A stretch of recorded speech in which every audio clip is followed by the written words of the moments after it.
Hi friends, today we are going to discuss about nuclear electromagnetic moments. You know that the atomic electromagnetic moments. Here we are discussing the nuclear properties. For that we can use electromagnetic fields that have less effect on the motion of nucleons than the strong force of the nuclear environment. We are using a lesser electromagnetic field than the strong force of nuclear environment.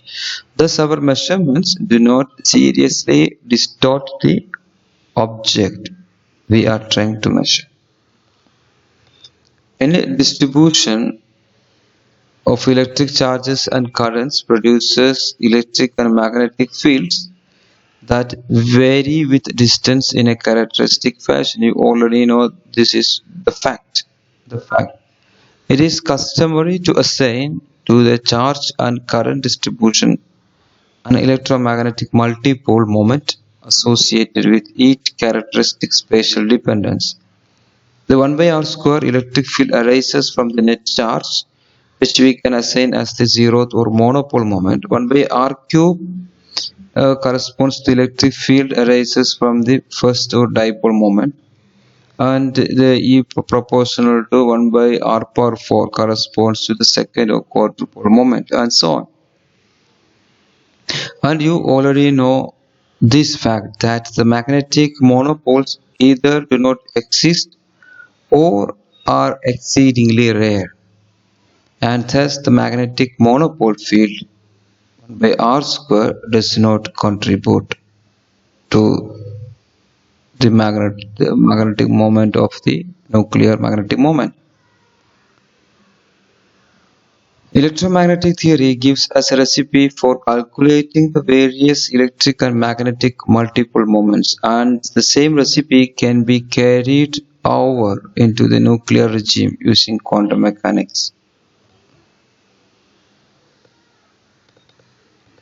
You know that the magnetic moment is equal to current into area, and the direction is perpendicular to the direction of the current flow.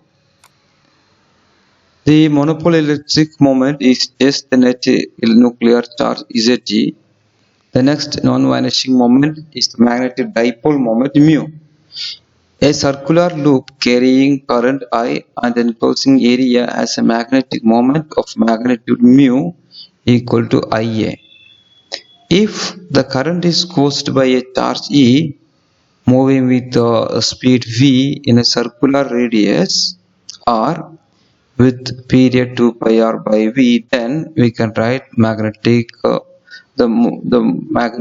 of the magnetic moment is equal to current I E charge by time, that is current time. Instead of time we have represented the time using the velocity term, that is 2 pi r by v. So we can write current as E by 2 pi r by v into area in a circular orbit pi r square.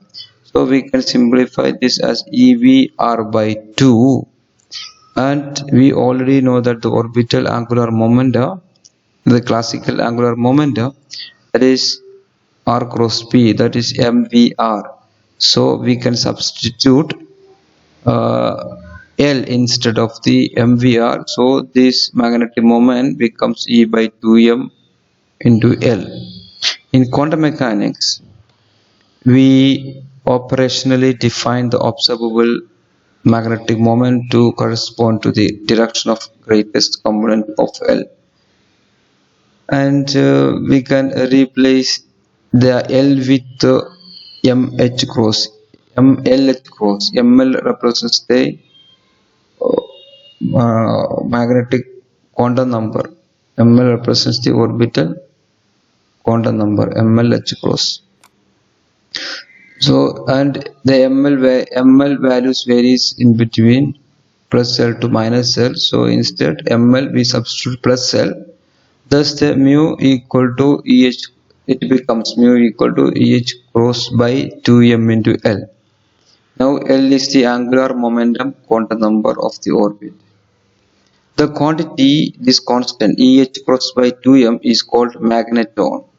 For atomic motion, we use the electron mass and obtain the Bohr magneton. Instead m, we use me, mass of the electron. Then we can calculate this mu b, that is mu equal to mu bl. Mu b, the value of mu b is for electron, it is 5.7884 into 10 power minus 4 electron volt per Tesla.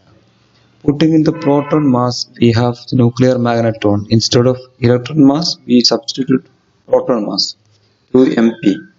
Then we can write mu equal to mu nl. Mu n, the values nuclear magneton, is equal to 3.1525 into 10 power minus 8 eV by T. Note that nuclear magneton mu n is much less than the Bohr magneton. That is because of the difference in the proton mass and neutron mass. Thus, under most circumstances, atomic magnetism has much larger effect than nuclear magnetism.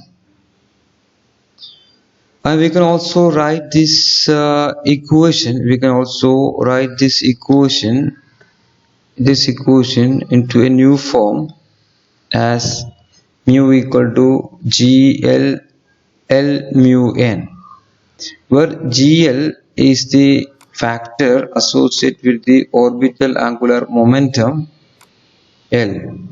For protons, we can write GL equal to 1 because neutrons have no electric charge.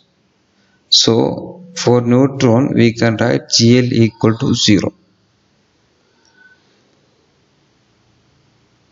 We have thus been considering only the orbital motion of nucleons. Protons and neutrons, like electrons, also have intrinsic or spin magnetic moments, which have no classical analog, but which we write in the same form as this equation, mu equal to Gs into S mu n, S for spin, where S equal to half for protons, neutrons and electrons. The quantity Gs is known as the spin G factor and is calculated by solving relativistic quantum mechanical equations. For a spin half point particle such as the electron, the Dirac equation gives Gs equal to 2 and measurement is quite consistent with that value for the electron, Gs equal to 2.0023.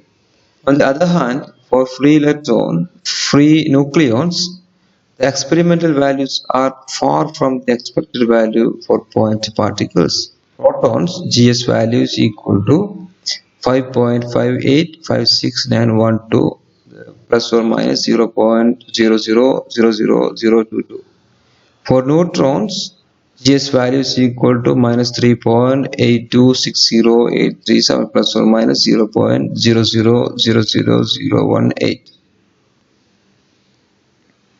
The measured magnetic moments in nuclear magneton are just half the Gs factors. Not only is the proton value far from the expected value 2 for a point particle, but the uncharged neutron has a non-zero magnetic moment. Why? The magnetic moment is I into A, then it exists only for charged particle. But in the case of nucleus, the spin when we consider the spin of neutrons, we are getting a magnetic moment for uncharged neutron. Why? Here is perhaps our first evidence that the nucleons are not elementary point particles like electrons, but have an internal structure. The internal structure of the nucleons must be due to charged particles in motion, whose resulting currents give the observed spin magnetic moments. It is interesting to note that Gs for the proton is greater than its expected value by about 3.6, while Gs for the neutron is less than its expected value 0 by roughly the same amount. Formerly, these differences between the expected and measured GS values were ascribed to the clouds of pi mesons that surround nucleons, with positive and neutral pi mesons in the protons cloud, and negative and neutral pi mesons in the neutrons cloud. The actual and opposite contribution of the meson cloud are therefore not surprising. In present theories, we consider the nucleons as composed of three quarks. Adding the magnetic moment of the quarks gives the nucleon magnetic moments directly. Okay. The next non-vanishing moment is the electric quadrupole moment. The quadrupole moment EQ of a classical point charge E is of the form E into 3z square minus r square. If the particle moves with a spherical symmetry, then the average z square equal to x square equal to y square equal to r square by 3, and the quadrupole moment vanishes. If the particle moves in a classical flat orbit, say in the xy plane, then z equals 0 and q equal to minus r square. The quadrupole moment in quantum mechanics is given by Eq equal to E into integral psi star 3z square minus r square psi dV for single proton. For an orbiting neutron, Q equals 0. If psi modulus of psi square is spherically symmetric, then Q equal to 0. I hope you have understood these terms. Okay, thank you.